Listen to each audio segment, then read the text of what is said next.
Hello children, we have seen completely in the last classes about solutions. We have seen mixture is classified into three. First one is mixture is normally classified into two, homogeneous and heterogeneous. Homogeneous, though we have seen the solutions. So solutions, what are the properties, different types, and what are the components of solution, everything we have seen, and what is concentration of a solution, how to calculate the concentration of a solution, that also we have seen. Now we are moving to our next classification. We have seen that heterogeneous mixtures are classified into two. What do you mean by heterogeneous solution? Yes, heterogeneous solutions do not have a uniform composition and distinct boundaries will be there. And these heterogeneous mixtures are classified into two, that is suspensions and colloids. Now we can move to suspensions.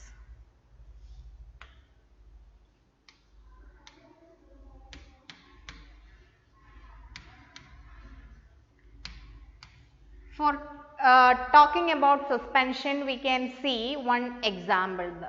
This sand in water, make a mixture of sand in water.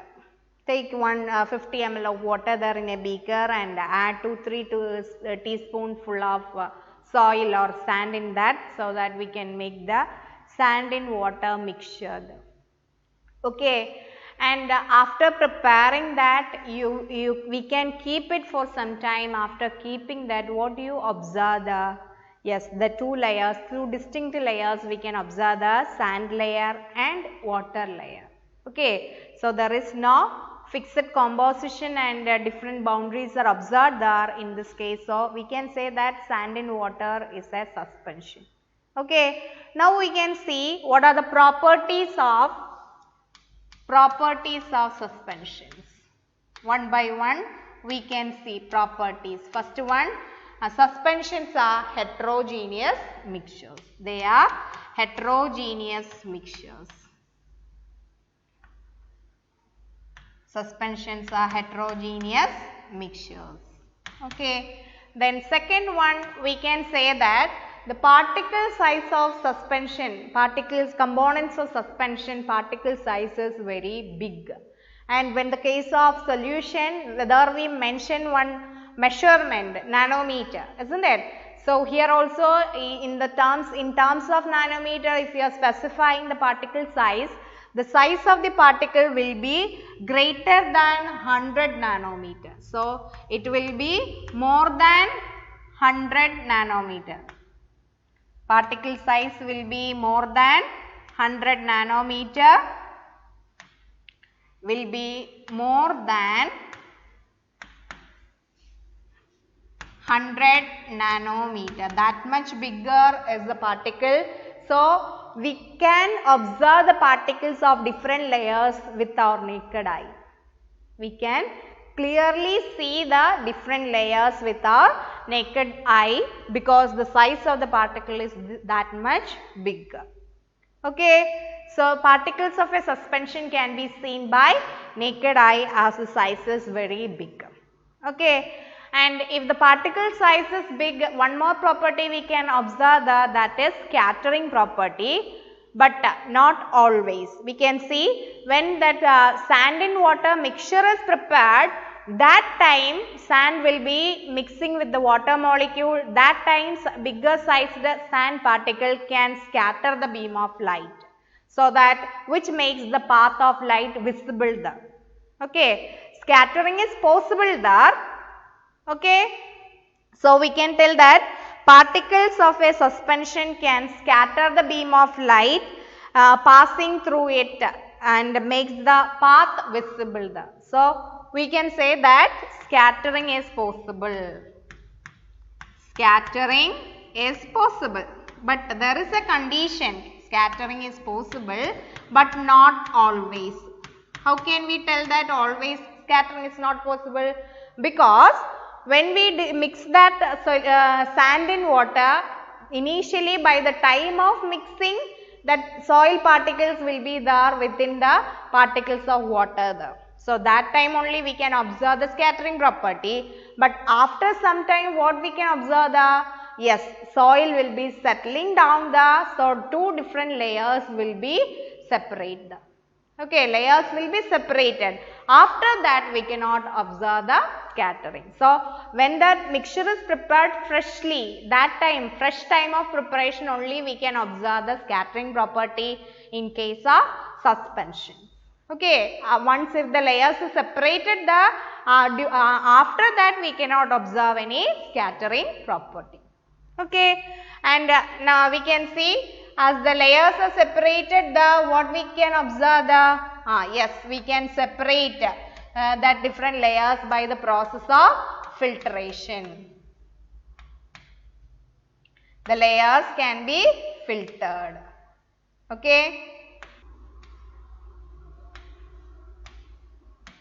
Filtered to separate. The layers can be filtered to separate.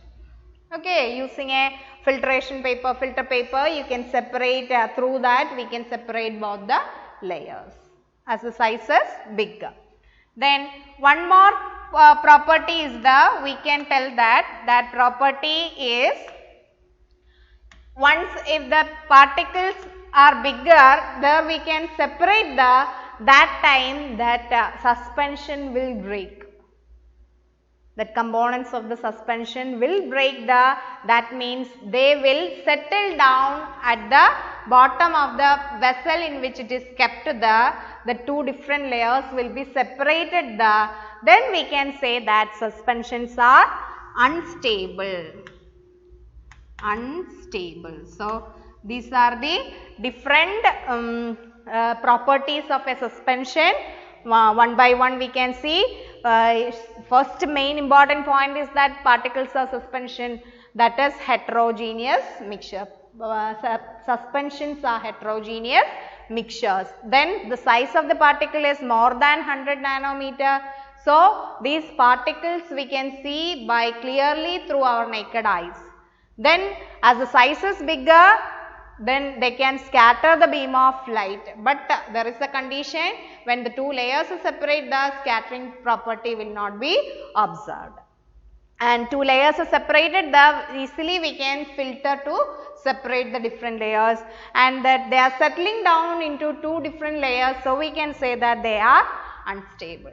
So, these are the properties of suspensions. Soil in water, oil in water, all these are examples of a suspension. And some of the medicines, oral medicines you are taking will have a instruction in that on the sides of the bottle you will get an instruction, shake well before you use, right. That is because they are oral suspensions. When that suspensions are kept for a long time, the layers will be separate out. So, we have to mix it before taking. For getting correct use, we have to mix it, correct thing we have to use it. So, we are shaking it before using, that is the instruction given, shake well before use in some bottles of the medicines, especially that oral medicines. Okay. Hope this much is clear to you. Now, we can move to the next topic for us is colloids. We can see colloids. Colloids are other class of mixtures, heterogeneous mixtures. There also we can see now what are the properties of colloids. One by one we can see the properties of colloids. Yes, first property, as you said, it is correct, they are heterogeneous mixtures. Heterogeneous mixtures.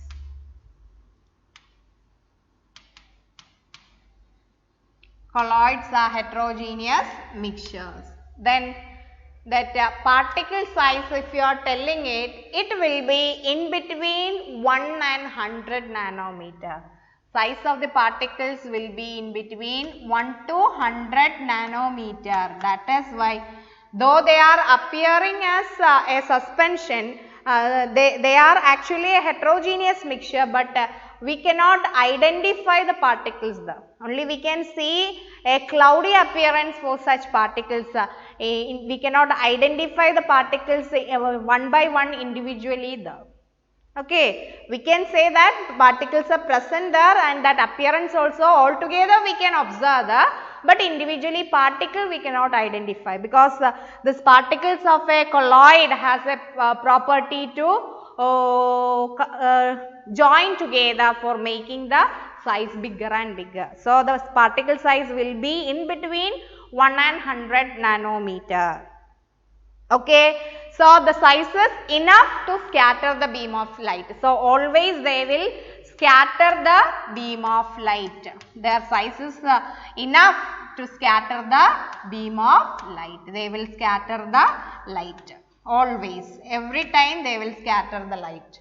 Okay. And they cannot be filtered to separate. We cannot use filtration method for separating these components. So, cannot be filtered to separate. During that time, we are adopting a method of centrifugation. For the colloids, we are adopting a method of centrifugation for separating the components of a colloid. Filtration we cannot adopt the. Okay. And we can say that stability of the colloids, they are also stable. Though they are heterogeneous, they will not be settling down at different layers. Throughout the medium, they will be dispersed always. So, we cannot see that layers are separated, always it will be mixed together. So, we can say that they are also stable. So, these are the properties of colloidal particles. Okay. Now, we have seen that scattering the light, isn't it? So, if the particle size is bigger, suppose this is a bigger particle, if the light falls on this particle, the size is big enough, then the light rays will be scattered to different directions. Okay. And this after scattering that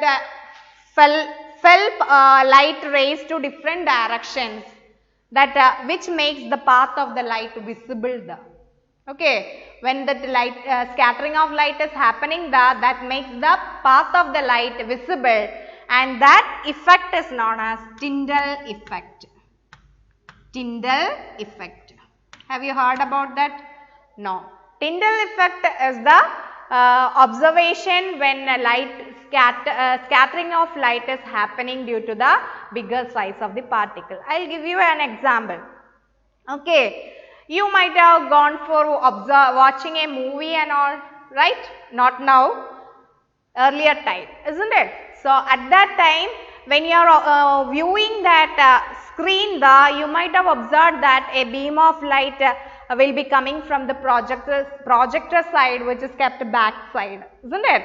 So, at that time, when a beam of light is passing, you might have seen the dust particle, right?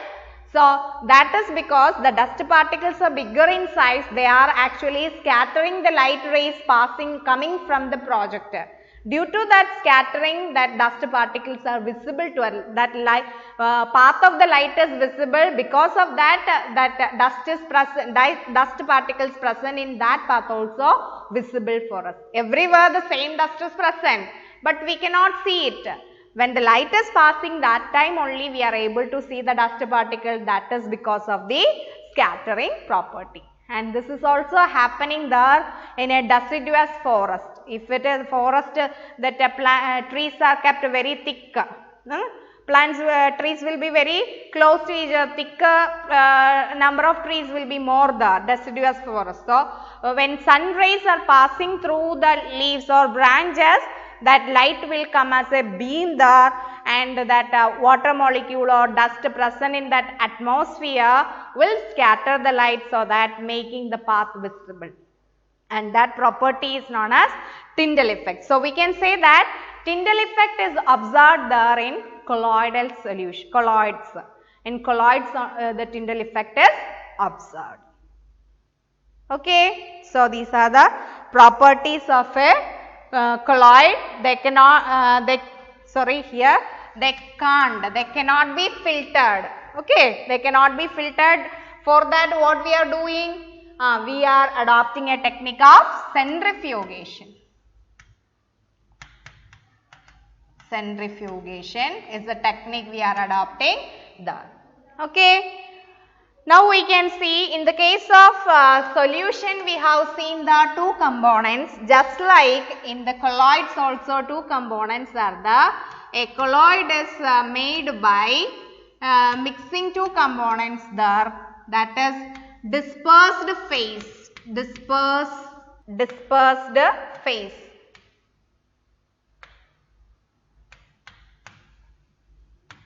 Dispersed phase and dispersion medium.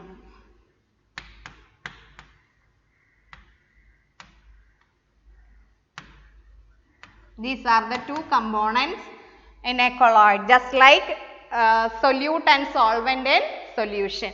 Dispersed phase is the component which is present in small quantity, whereas dispersion medium is component which is present in larger quantity. Okay, so we can equate that to dispersed phase to a solute case in the case of solution, then this is equivalent to, okay, so this also will be equivalent to solvent. So dispersed phase when dispersed in dispersion medium, that will give you a colloid. Okay, and depending upon the physical states of dispersed phase and dispersion medium, there are 8 categories. We have seen that solid, liquid and gaseous states are possible for matter, isn't it? So dispersed phase, there are 3 states, and dispersion medium also there are 3 different states. So altogether we will get 9 categories of this colloids there. Okay, but among that 9, 8 is only given in your textbook. Why? Because 9th one is gas in gas. Gas in gas we have seen that will come under solution, not in colloids. When gas in gas is one gaseous substance is dispersing in gaseous solvent, gaseous solvent, then that time it will make a gaseous solution. So it will come under, it will be a homogeneous mixture. So it will come under solution only. So 8 categories we can see in your textbook page number 18. Table 2.1, the different a table of different materials are given, the dispersed phases, liquid and gas, aerosols, and then if the dispersed phase is solid, medium is gas, then also aerosol. Examples are given, the gas in liquid form, shaving cream is an example, then liquid in liquid, emulsion, milk, face cream, then solid in liquid, salts, milk of magnesia, then gas in solid form, rubber, etc. Then liquid in solid, gel, jelly, cheese, butter, etc. Then solid in solid, solid salts or colored gemstones or milky glass, etc. And I have told you gas in gas will give you a solution only, not a colloid. Okay, hope this much is clear to you. Initially we have seen the suspensions, we have seen the properties of suspension there, and then we have seen suspensions are heterogeneous, size is more than 100 nanometer, they can scatter beam of light, filter to separate, and then they are unstable as the different layers are separating. Then we have seen the case of colloids there, they are also heterogeneous, particle size will be in between 1 to 100 nanometer. They can always scatter the beam of light, so Tyndall effect is observed there, and they cannot be filtered there. We are observing the method centrifugation, and they, as the layers are not separate out, they are stable. Okay, and there are 2 components for a colloid, dispersed phase and dispersion medium. Based on that, we are getting the table, page number 18, table 2.1. Table 2.1, it is very important. Okay, one word questions or a part of 3 mark or 5 mark question it can be asked. And what is Tyndall effect? Tyndall effect is the due to the scattering of light, that path of the light will be visible and the particles on that way also will be visible. That effect is known as Tyndall effect, and that is because of the scattering of light. Okay, hope this much is clear to you. Thank you.